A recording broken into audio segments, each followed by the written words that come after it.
গুৰুজনাৰ সৃষ্টিৰাজিক দেখা গ'ল সুকীয়া ৰূপত।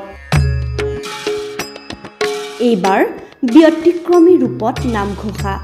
নামঘোষাক লৈ নচিন্তা এগৰাকী মহিলাৰ। জিলিকিছে অসমৰ ৰীতা বৰুৱা।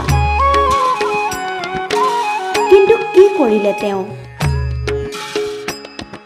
মহাপুৰুষ শ্ৰী শ্ৰী মাধৱদেৱৰ সৃষ্টিৰাজি নামঘোষাক দেখা গৈছে ব্যতিক্ৰমী ৰূপত। অসমৰ এগৰাকী আগশাৰীৰ লেখিকা ৰীতা বৰুৱাৰ নচিন্তা।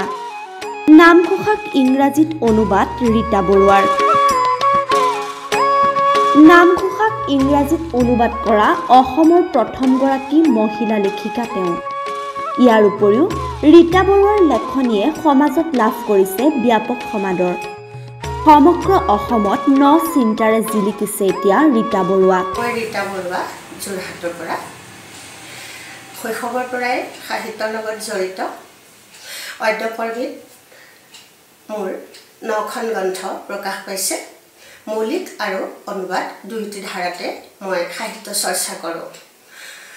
বৰ্তমানলৈকে অনুবাদ গ্ৰন্থ হৈছে 5খন।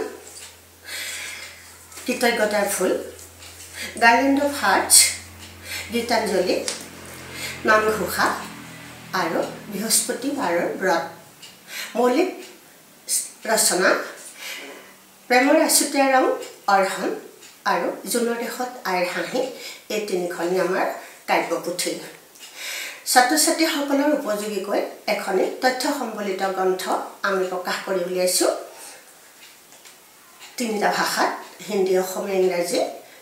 Word book 3 in 1। বৰ্তমানলৈকে আমাৰ সৃষ্টি ইমানেই। নিউজ ডেস্ক পিবি সংবাদ।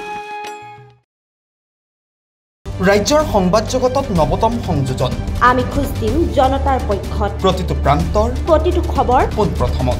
আজি সংযুক্ত হওক পিবি সংবাদৰ সৈতে। প্ৰতিটো সমষ্টিৰ পৰা বিচৰা হৈছে সংবাদ প্ৰতিনিধি। আজি প্ৰেৰণ কৰক আপোনাৰ চিঠি। আমাৰ ইমেইল এড্ৰেছ pbsongbat277@gmail.com। আমাৰ হোৱাটছএপ নম্বৰ 6001249592।